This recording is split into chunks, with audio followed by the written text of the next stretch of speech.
Well, good afternoon, everybody, and welcome to Tiger Stadium at Grimm Park. I'm Chuck Zach along with Tony Kirk, and we are very honored to bring you today the second day of a three-day all-star event put together for the Fellowship of Christian Athletes. It's an all-star showdown that today is going to feature some of the best seniors in the area in both Northeast Texas and Southwest Arkansas, and they're here today for a Texas versus Arkansas showdown. Very, very cool.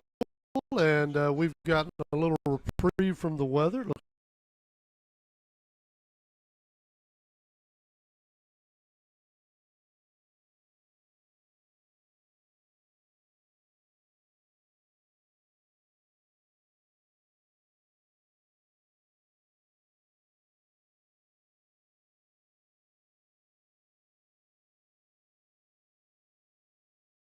Agree, so it's certainly not going to be oppressive heat for the big guys especially. Yeah, for guys who didn't get to do this week, did some practices, and we expect it to look like an all-star game. We don't expect it to be too crisp, but at the same time, we expect it to be very spirited because you've got some guys getting to play some football that are coming off a COVID year, limited games, and they get a chance to show their wares one more time. And there are 32 schools represented here today, 16 from both Arkansas and Texas. So it's a whole flavor of football from the two sides. And, of course, as you're looking down on the field to the left of the screen on the white uniforms are the Arkansas kids. On the right of the screen, the blue uniforms, those are the Texas kids.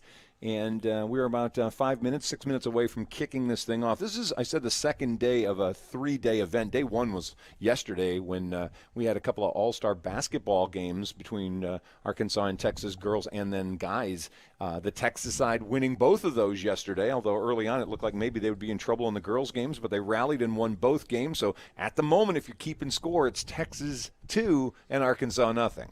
And the third day of this really comes in a couple of weeks when the way Eric Aiken and his crew set this thing up, they knew that the baseball playoffs likely would still be affecting local talent here in the first week in June, and so they plan to have their all-star baseball and softball in a couple of weeks. You bet. Let's, first of all, of course, talk about the folks over at FCA because without Red River FCA leadership, we would not be having this today. You mentioned Eric Aiken, who's the area director, Angie Aiken, who's the administrator, Alan Thompson, who's the area representative, and their board members, Bobby Abels, Ronnie Thompson, Cliff Giat, Matt Fry, Scott Norton, and Joe Mayo. If not for them, this week would not be happening. And I also want to give a shout-out to the good folks at Texas High, Tiger Vision, who are providing us with our broadcast today and allowing us to set up here in their booth and present this to you folks. So shout-out to Mr. Aldridge and all his students who are contributing their time as well. And that's really what this day is about. Everybody's contributing their time to a great cause. I'm especially looking forward to the steak dinner they're serving us after we finish. I'm very impressed by the fact that Texas High is doing that. I think you didn't see the memo correctly there. Either way, we're grateful to be here, and if you are driving around and think, well, I'd like to see some of that, come on over to Tiger Stadium at Grimm Park. And if not, continue to watch us on the feed here, presented by the folks at Game Day. You bet. All right, let's talk about the coaches for a minute, and then we'll spend a lot of time talking about players. For the Arkansas side, Matt Richardson from Ashdown is the head coach of this thing today, but he's got a pretty darn good staff with him. Mark King, who used to be up in Foreman over at Magnolia's assistant, Adrian Ivory, who's now the head coach at Foreman helping out, Brian Glass from Prescott, Jake Norwood from Ashdown, Kenny Simpson from Searcy, Randy Harvey from Monticello, Philip Turner from Hope, Joe Baker from Ashdown, and Hope's Gerard Hubbard is their trainer for the Arkansas side. For the Texas side, it's a hometown flavor here. Jerry Stanford, the coach of the Texas High Tigers, is the head coach today. Richie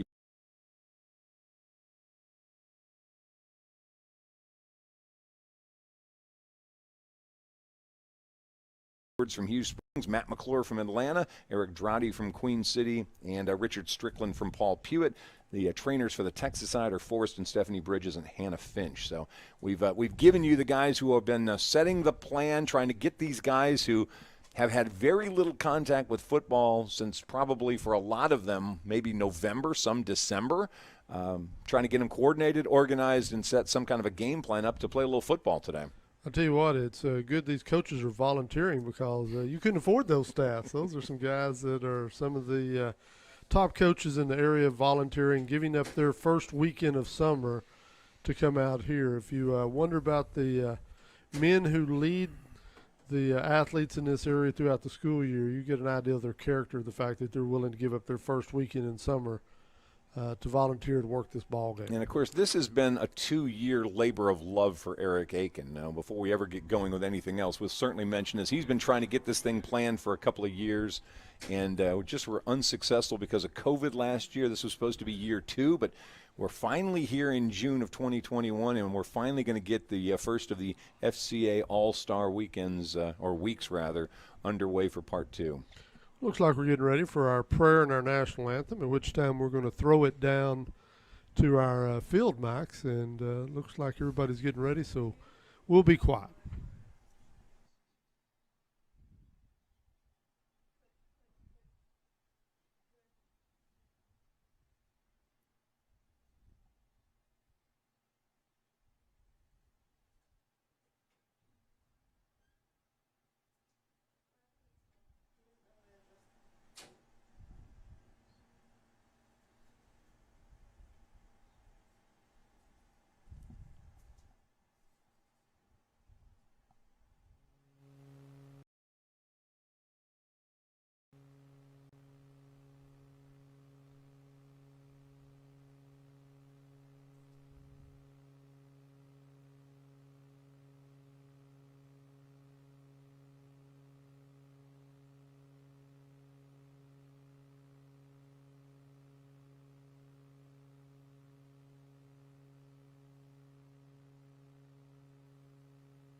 And now, Arkansas fans, on your feet as you welcome your...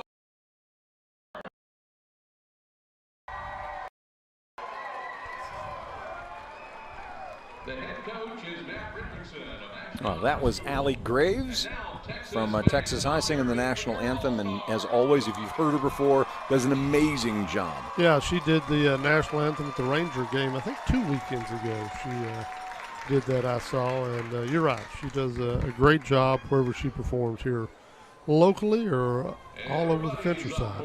Yeah, it looks like the Texas side has won the toss, or whether won it or not, they're going to get the ball first. We didn't see how they decided to do this. Now, we're a little uncertain about how they're going to handle kickoffs. So we're thinking they're going to allow the kickers to kick, but that the returners are not actually going to run them back, and the ball will come out to, we think, the 25-yard line. So we're going to kind of eyeball how this works. Yeah, if you're wondering why, certainly no one wants to have an injury on an all-star game like this. Many of these young people are going to play college football, and they don't want to get an injury here in an all-star game. Not all these guys are playing college football, but some of them are. And so a lot of your injuries occur on kickoffs, and so typically in scrimmage-type style games, you don't return kicks. And so we'll have the opening kick, if you will. That's going to be down at around the 21-yard line. Kicker, by the way, is Rico Sano from Spring Hill, 5'7", 130-pounder. He's going to be the holder for the Arkansas team as well. And so Texas will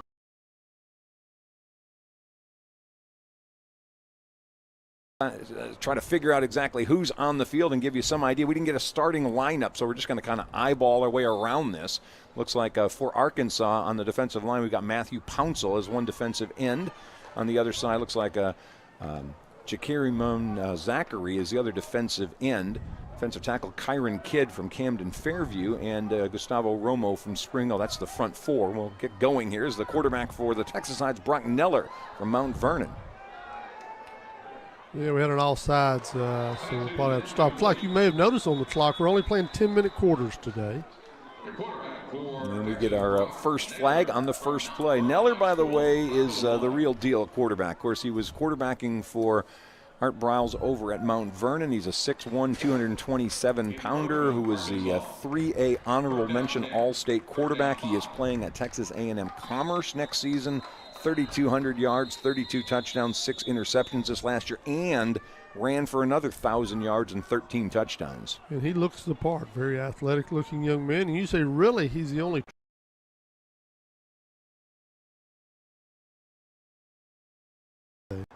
split down here to the near side of the field. Trey Roberts from Texas High. He's going to line up at one wide receiver. He's going to Midwestern State University. And here we'll try again on the first down. It was offsides on Arkansas, so 1st and 5, and it'll be a short gain for. Is that Hampton? I think it is Takalen Hampton from Liberty Ilo. A couple of yards, maybe. Let's see if they're going to give it back to the line of scrimmage. Looks like maybe just back to the 40-yard line. So really no gain on that play. Looks like they're going to get Hampton an LE helmet today. I think he's sporting a T-high helmet today. I think so too. I gained 2 on that, so we'll make it 2nd down and 3. Checking in is Johnson from Paul Pewitt. And the handoff is to Adrian Johnson, 5'8", 173-pounder. He good for 19.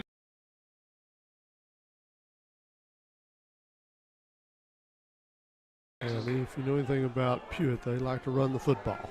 And there are a bunch of Pewitt linemen in this game, by the way. So it brings up a 3rd down and a yard, just shy of the 45-yard line. Neller back to pass, and will make his first completion of the afternoon, and that is good enough for the first down as Braxton Jimerson from Dangerfield makes the catch. Well executed, a little bubble screen to the right side, and Neller had plenty of time. One would assume, I didn't get to talk to Eric, but I'm assuming they are not allowing any blitzing today. It's probably a straightforward defensive alignment. It's exactly what it is. You are correct. No extra linemen going to be sent in at the quarterback. Neller with the handoff on 1st down, and once again, that is Hampton, and the Liberty Ilo running back powers his way for about 16 yards and a 1st down. He's 5'9" and 195, so he's your proverbial bowling ball build. Yeah, you could drill 3 holes in him and roll him right down the field every play, but Hampton showed a little extra on that. Ran into a little traffic, but refused to be slowed down. So 1st down at the 34-yard line. Texas with the ball early on in this game, and a little dropsy that time from Demir Rasco from Queen City. And it'll be 2nd down and 10. Yeah, Rasco, I think, thought he had a lot of green in front of him and turned a little quick, and when he did, he didn't watch the ball all the way into his hands. 2nd down and 10. We're early on here in the first quarter. All-Star weekend here. Neller back to pass. Got a man, and it's complete at around the 26-yard line. And forward progress is going to end there. That's Caden Miller from Texas High with the catch. And it's just shy of the 1st down. We'll bring up a 3rd down at about 3. Yeah, a couple of these receivers, you heard Keith Schutte call their name a lot in the fall. They are Texas High receivers. They were very good. Miller, by the way, is heading off to play at Clark University in Iowa. He'll toss out to Hampton. He's got a couple of blockers and makes his way across the 15 down to about the 13-yard line, and plowing the way in front of him is another Tiger. That's Colin Shelley, who leads the way for the 1st down for the Texas team. Yeah, Shelley was out front, but it was Trey Roberts who out here on the edge really opened up a space for him, and he took the corner out. Yeah, they're going to mark this down at around the 14-yard line, so it's a 13-yard gain on the catch by Hampton. A little delay here while we get the chains moved. We're not in midseason form. When you're playing football here in June 5th, you may not have your chain gang well oiled. And we'll bring up first down. By the way, that offensive line, some big boys up there. We'll talk about them in just a minute. Here's the first down play action. We talked about the fact that Neller likes to run, and he ran into a wall at about the 12-yard line. And for Arkansas, that's big number 99, Jack Cameron Zachary. He's 6 foot and 250 pounds. He's going to SAU next year on a track scholarship. After having, I'm saying he's a shot putter or a discus thrower. He's not running track. Both of those, 155 feet. He threw the discus at the hog relays at Arkansas High. Neller back to pass, and this one is caught. And a nice open field tackle on the far side of the field. Vasco again from Queen City. That was a nice toss that time by Neller. And it'll bring up a third down situation now for the Texas team. They get a first down at about the 4-yard line, so third down in a 3.5 or so to go. Now, if you're Jerry Stanford, you don't kick field goals in all-star games, do you? I think you probably will. Hand off to Hampton. Boy, he plows his way to the end zone. That was pretty easy from 7 yards out. And we said those big boys up front are responsible for a lot of that. Reese Kelly from Paul Pewitt, who's going to Henderson, was over there at left guard next to Colin Shelley. And those two guys just made a lane that was an easy run for Takalen Hampton. And it's 6-0. And here's your point after try. We'll have no rush on the point after. The kick is on the way by T.J. Williams, up and good from Dangerfield. And it's 7-0 Texas with 6:20 to play in our first quarter. Yeah, that was a well-executed drive down the field. Mixed it up quite a bit for an all-star game. A nice mixture of Hampton's bowling ball attack and through there, Neller looked good. And so if you're the young men from Arkansas, you may have to figure out you're in a shootout early here. Of course, when they spot you at the 35 to start with, that's a big help. Well, it is. And, of course, they handed him 5 yards on the offside after that.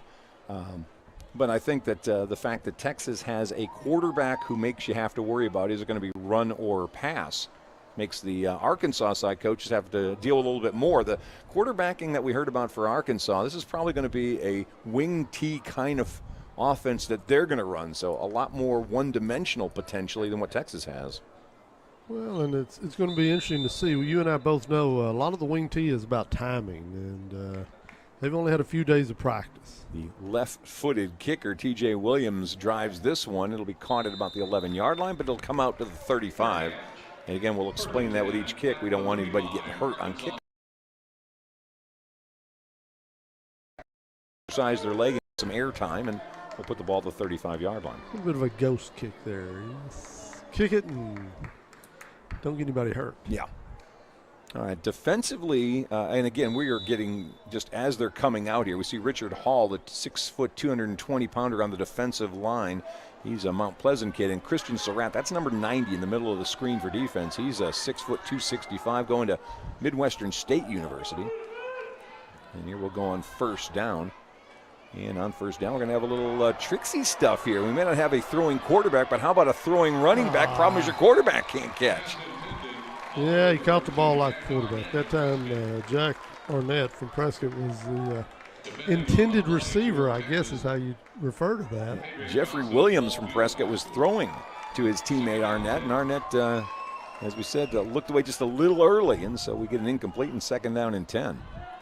It's always strange to call a quarterback an intended receiver. Yeah. Keyshawn Stewart from Nashville's in the backfield, 5'11", 195. Another guy going to Henderson State. Arkansas side's got a bunch of guys college-bound in motion. That's Jeffrey Williams from Prescott. He's picked up here on the corner by Kadrian Williams from Paul Pewitt. A little bit of trouble for Arnett. He's got to run and run for his life and manages to get back to the line of scrimmage. Almost got to close. That make the handoff, and there was nobody home. Yeah. And he quickly tried to make something out of nothing, and he was fortunate probably that he didn't have a worse result. I don't know who was on the tackle, but they ain't hit anybody in 6 months. That's right. They had some built-up angst there. Easton Welsh from Hampton checking in. He's in the slot here on the near side of the field. And on the outside is Kamani Terrell Gray from Hot Springs. Back to pass Arnett. He's got a lot of time. Now it's a matter, can you find somebody? And he's going to run, it looks like again, up last minute, decides to toss it. And it was a little bit short and probably luckily so for the Texas side kids that Keyshawn Stewart from Nashville couldn't come up with that because he was wide open. Yeah, and you would expect there's going to be plenty of time to pass. We mentioned already that they're not allowed to blitz today, and the inability to blitz is going to limit how much pressure you can put on a quarterback. But as you also described, this is an offense that was supposed to be run-oriented, but that time they got a little tricky. They did. In fact, didn't have one natural run the whole time. And wait for the biggest guy maybe on the field to make his way out there. That's Nicholas Moss from Foreman, a 285-pounder. We'll have the unencumbered punt on the way. And a pretty good punt by the young man from Spring Hill, Rico Sano. Took that all the way down to about the 29-yard line. And that's where the Texas side schools will start again. They've got a 7-0 lead, 5:51 to play here in the first quarter as we come at you live from Texas High. Chuck Zach and Tony Kirk. We haven't been in a booth together calling a football game in 2.5 years. Yeah, it's been a while. We've had a little vacation from the football booth, and the world's probably better off for it. Yeah. All right, ball's going to be down at the 30-yard line. Brock Neller to bring his offense back out there with him. And of course, we'll see Caden Miller in the far inside slot. Demir Roscoe, the middle receiver out there. And fake a little run, and how about throw it out to Trey Lewis Colbert from New Boston, 6'3", 180-pounder, who's going to Texas College in Tyler, with the catch up to about the 36, maybe 37-yard line. So a gain of 7. Good-looking athlete, Lewis Colbert. He's a big target out there. 2nd down and 3. Trips to the near side. Trey Roberts on the outside. Back to pass. Again, little swing, and that's in and out of the arms. I thought that was a backward pass, but nobody's breaking on it. Somebody must have blown a whistle. It's Kevon Thompson from New Boston. And your squad here for the Texas side teams went with bowling ball type running backs. He's 5'7", 184.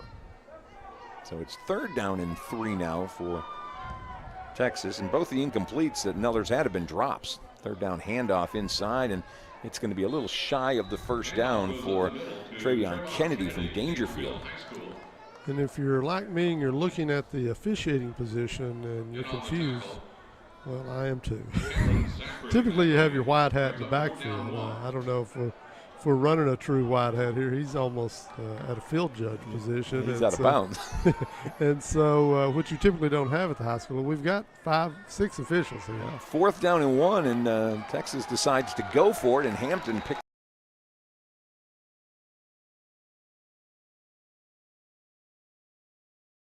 Side team will continue to hold on to the football. Yeah, we wondered a while ago would Jerry Stanford kick a field goal. He went for it on 4th down, so we don't know. Yeah. 1st down at the 43-yard line. Neller back to pass, looking left, getting flushed. And he'll have to just toss that one away as there were all kinds of white jerseys coming on fast, including Javon Allen from Foreman. And he was accompanied by Matthew Pouncil from Camden Fairview, another guy going to Northeastern State University. Tell you what, Neller looked so relaxed there at the end when he made his decision not to throw into trouble. He just, easily tossed it out of bounds. And if you're looking at young quarterbacks, you want them to be able to make that decision to, live today to play tomorrow. And that's when he stepped out and got rid of the ball. A couple of very cool helmets. We were talking off the air about Ashdown's helmet choice here. As the guy right in the middle, Vincent Jones for SAU, 98, showing that off. It's a backward pass. And looking for somebody and having no success at all is Caden Miller, and he's going to have to try to run away from people. This is going to go backwards for a loss of about 5, and Arkansas did not bite at all on the first trick play that Texas tried to run. Well, the problem with that in an all-star game where you don't have blitzing, when you get it out there, he's fair game. And I think on an all-star game, you probably won't take your shots from the pocket. Miller got out there and got under pressure quickly as everybody came across the line at him immediately. I don't think the folks from Clark University were expecting him to be a quarterback. You never know. Yeah, you may see. Gets out of the pocket, throws middle of the field wide open. Great catch at the 50-yard line, and with a 1st down and a little bit more, that's Trey Roberts from Texas High. And they pick up what was going to be a third down and what about 17? They got it all the way up to the 45-yard line. So a pickup of 19 on the play, and Texas side keeps the chains moving.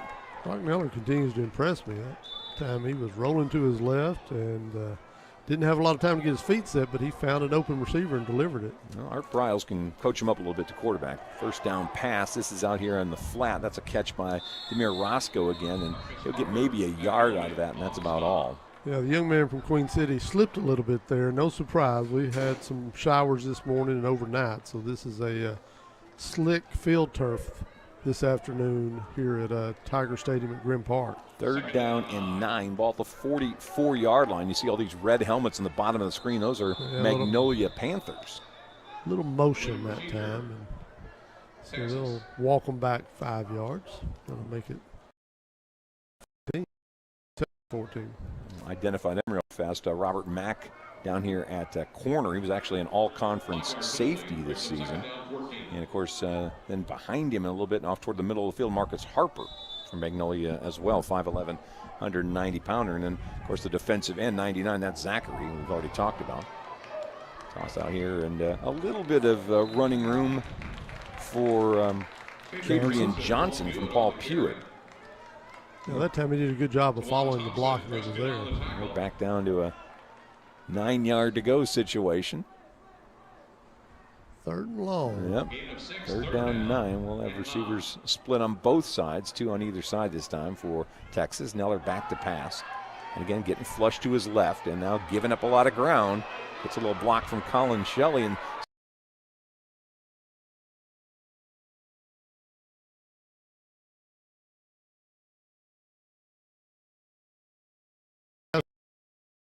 tall to take off and give your guy a target. And I tell you what, Miller did something that time that was impressive as well. He came back to his blocker. He was rolling to his right, running to try to get out of trouble, but came back to his blocker and took the defender. so on fourth down, Arkansas jumped across. We've got a flag and maybe a free play for Neller. He'll roll. Now he'll throw last second a little bit high, and Roscoe gets upended that time by Jacoby Williams from Ashdown. We'll have a flag on the play. Williams, by the way, is heading to Washita Baptist. He's an all-state defensive back. It looked like for a moment the Arkansas team was going to get off the field here and get their offense the ball. Texas side has had the ball most of this first quarter. He just got 5 free yards. We've got about 2:15 left to go here in the first quarter. Remind everybody, 10-minute quarters today. Garrett Klontz from Hampton checking in at defensive line for Arkansas. So we'll do it again. Fourth down and about 4 now instead of 4th and from Texas High. And boy, coming up right into his grill, Robert Mack, and then Mack backed up a little bit.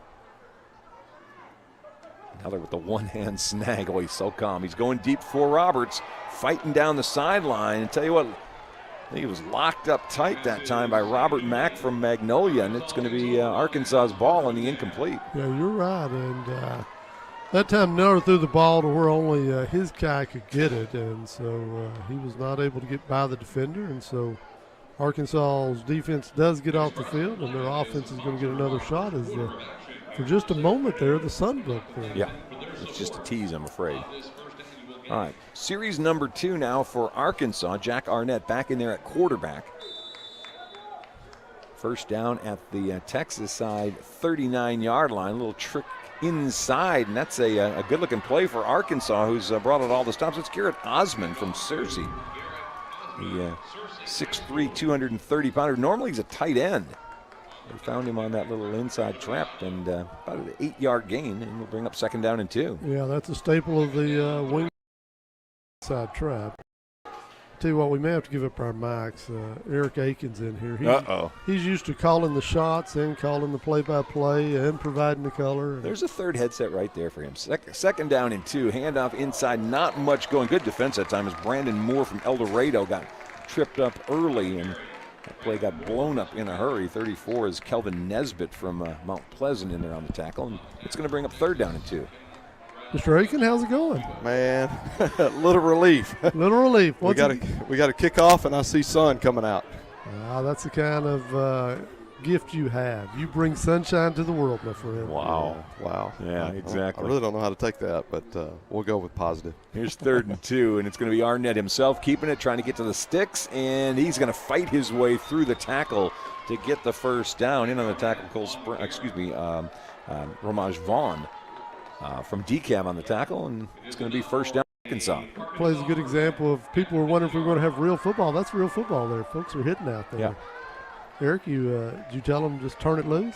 All you have to do is say Arkansas versus Texas, and it's on. I was commenting to my wife. There's a guy standing over on the rail over there. He hadn't sat down. I think he's the main cheer section over there by himself.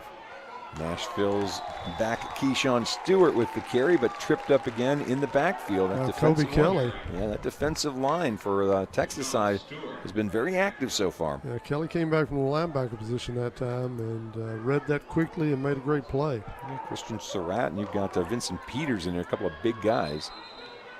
And we're going to have a flag and a stoppage again. What you expect in an all-star game? We've talked about the fact they've had less than a week to really work together as a unit, and so no surprise that timing is off as we in the quarter. Yeah, that wasn't a flag issue, it was a clock issue. Yeah. They put zeros on the clock. So well, there was a flag down. They may have picked it up if the quarter ran out. But it gives us an opportunity here at the end of the quarter to visit with the man whose dream has come about the last 48 hours. What do you think so far, Eric? It is a dream, and I'm still trying to wake up because I'm so tired right now. But it's been a lot of fun, and just to see it culminate.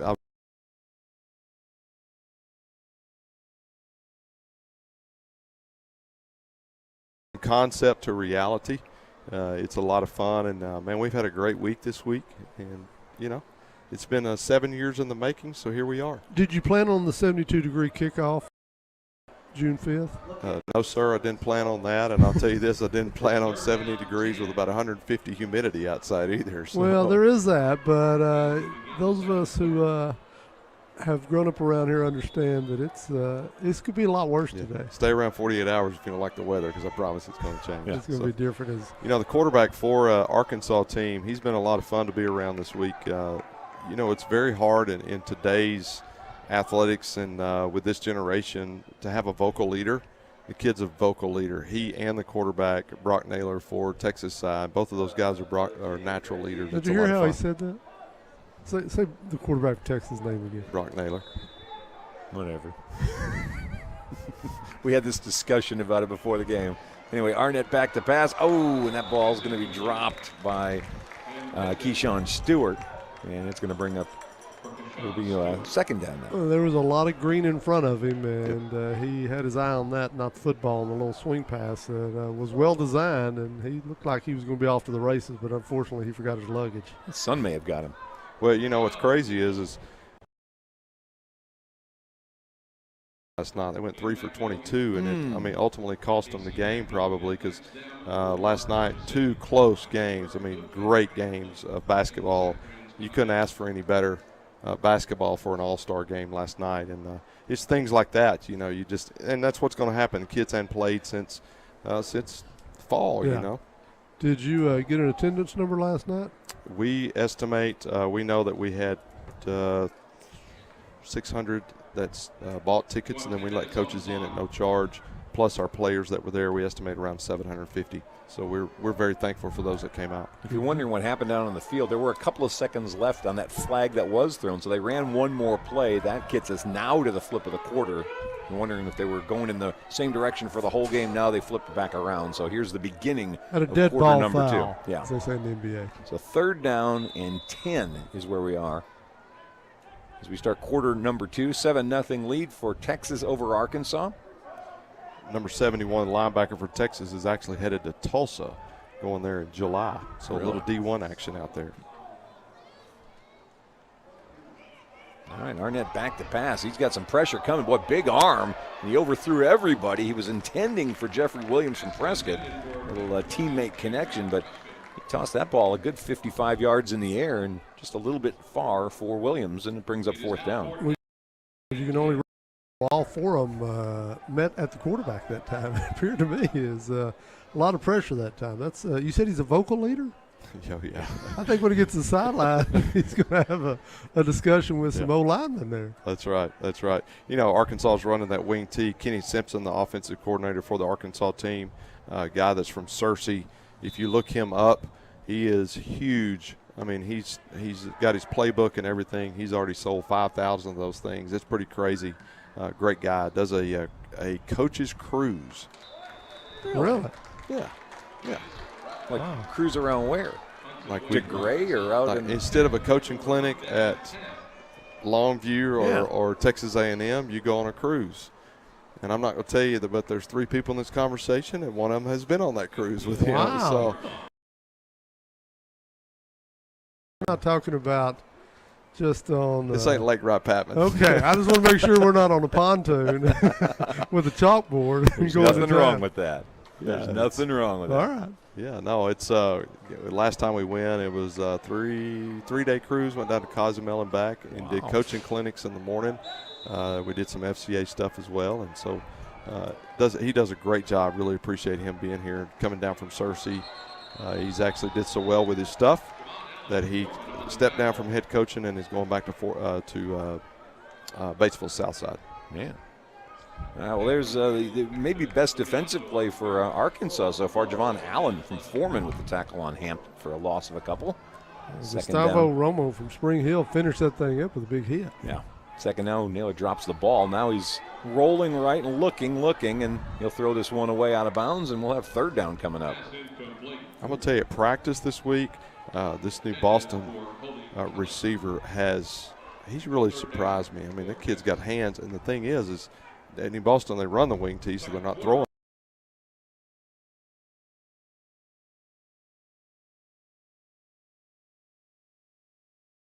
It could help somebody at the next level. 6'3", 180. So third down in about 11. Texas side with a 7-0 lead. I think Liberty Isle had sent all their helmets off, so some of the Liberty Isle kids are having to wear Texas High helmets today, and we really appreciate Texas High for pitching in and helping out with that. So Coach Davis kept bringing them a helmet, and they're like, Coach, the helmet's too small. So tell me, Hampton's got a big head, huh? I didn't say that. Okay. I think so. Just said Ellie didn't have a big enough helmet. He's got broad shoulders. I know that. Yeah. Miller with the first down after everything broke down. He scrambles and picks that up, keeps this drive going after 3rd and 11. A little timeout here by the defense. Yeah, I think after chasing around chasing around Neller and receivers, I think some defenders, especially the big guys, could use a little break. If Kadrian Johnson there was going to be in the backfield from Paul Pewitt. He's playing both ways today, playing a little corner and a little tailback. I know that for Texas, they kept saying, man, we're really thin at corner, and that's the deal with an all-star team. Arkansas's got a lot of skill guys and linemen. That's where they hurt, and Texas side is a little bit flipped, not a lot of skill, but they got big linemen. And big linemen can make a half-decent quarterback look really, really good. And you've got a pretty decent quarterback out there already. Yeah. He's the only quarterback on the roster, by the way. So what is the emergency situation there? Explain that to us. We're going to suit up Coach Pinkard from Mount Pleasant. Okay. And he is going to go and finish the game for us. No, I think Ramaj, I think from DeKalb was quarterback for of course, a very run-oriented team, so he probably would be the guy that might be next up. They've got somebody, I don't know who it was. They were running a second-team quarterback. I did not get to be at a lot of practices because in something like this, there are a lot of logistics that until you get into it, you're like. Swing. Try this one again. First time we didn't get the pass off. This time completed from Caden Miller all the way down to the 31. That is Braxton Jimerson from Dangerfield with the catch, and that's the best offensive play of the day for anybody. Yeah, what was impressive about that, the receiver was so wide open. Sometimes you see those guys want to take off. He waited for the ball to get there and took a little hit because of it, but wasn't a great pass. I'm sure Naylor would like to get a little more on that, but big play nonetheless. Well, actually, Caden Miller. That was. Excuse me. Yeah, Miller on the option. I was wondering if we were watching the same game there for a second. Tony, No. Are you awake over there? As I told Zach, I ain't called football in 2.5 years. I forget they have these gadget plays. we didn't have that back in the day when we were just snapping the ball and running it left or right. Wearing leather helmets and all that stuff. Yeah. Reese Kelly from Paul Pewitt checking back into the game over at left guard. They got the big guys on that side, and on first down, it's Hampton up the middle, and he's going to grab a couple of yards, and then he's going to get grabbed, and it'll bring up second down for Texas, probably a 4-yard gain on that, so 2nd and 6 coming up. Now they're out of sight. I got to stand back up again. You tell them stay in your line of sight. Well, we've got this great monitor here. I'm not used to calling the game off a monitor.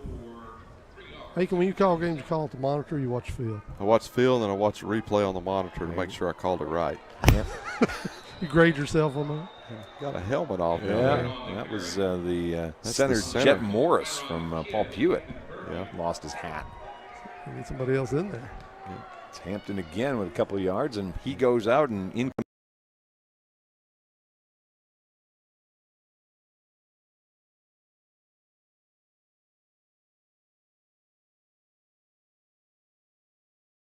Here on 3rd down. Good job. Good snap by Ethan. Now we're back to pass and got a receiver. That's going to be a first down. Roberts inside the 20 down to about the 16-yard line. So we played dodgeball this week in one of our evening deals that we did. And Trey Roberts was the only guy left on his team with 5 guys on the other team and ends up winning it by himself. He is a freak of an athlete. Is it fair in a game that rewards catching the ball to have the receivers? Right. It seems like quarterbacks and receivers would do extremely well at dodgeball. Yeah. Naylor was nailing people, let me just tell you. They were like, seems almost unfair. Yeah. Here is Johnson on the sweep right, and boy, they did a nice job out there. We've talked a couple of times about Robert Mack from Magnolia, and he shows up again.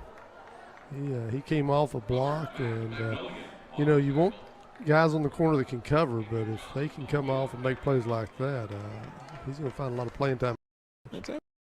The Knight snapping here. The last couple had been low by Jet Morris, and Knight's maybe grabbing this job. Another good snap and another handoff to Johnson up the middle, and he's going to be near the 5-yard line before he's taken down by Devin Johnson from Hot Springs. Tell you what, Devin Johnson, he put a lick on a kid in a practice this week. Did he? The kid can go downhill. He's a lot of fun to watch, and I will tell you this, every one of these kids have just been phenomenal to be around this week. We haven't had any issues. Sometimes you got to send some home, but this week we hadn't had to send any home, so we're really thankful for that. Yeah. A little bit of a head start by the pulling guard that time. Yeah. So first down and goal for Texas. They've got the 7-0 lead with about 6:40 to play in the first half. That's Eric Aiken's voice you're hearing, by the way.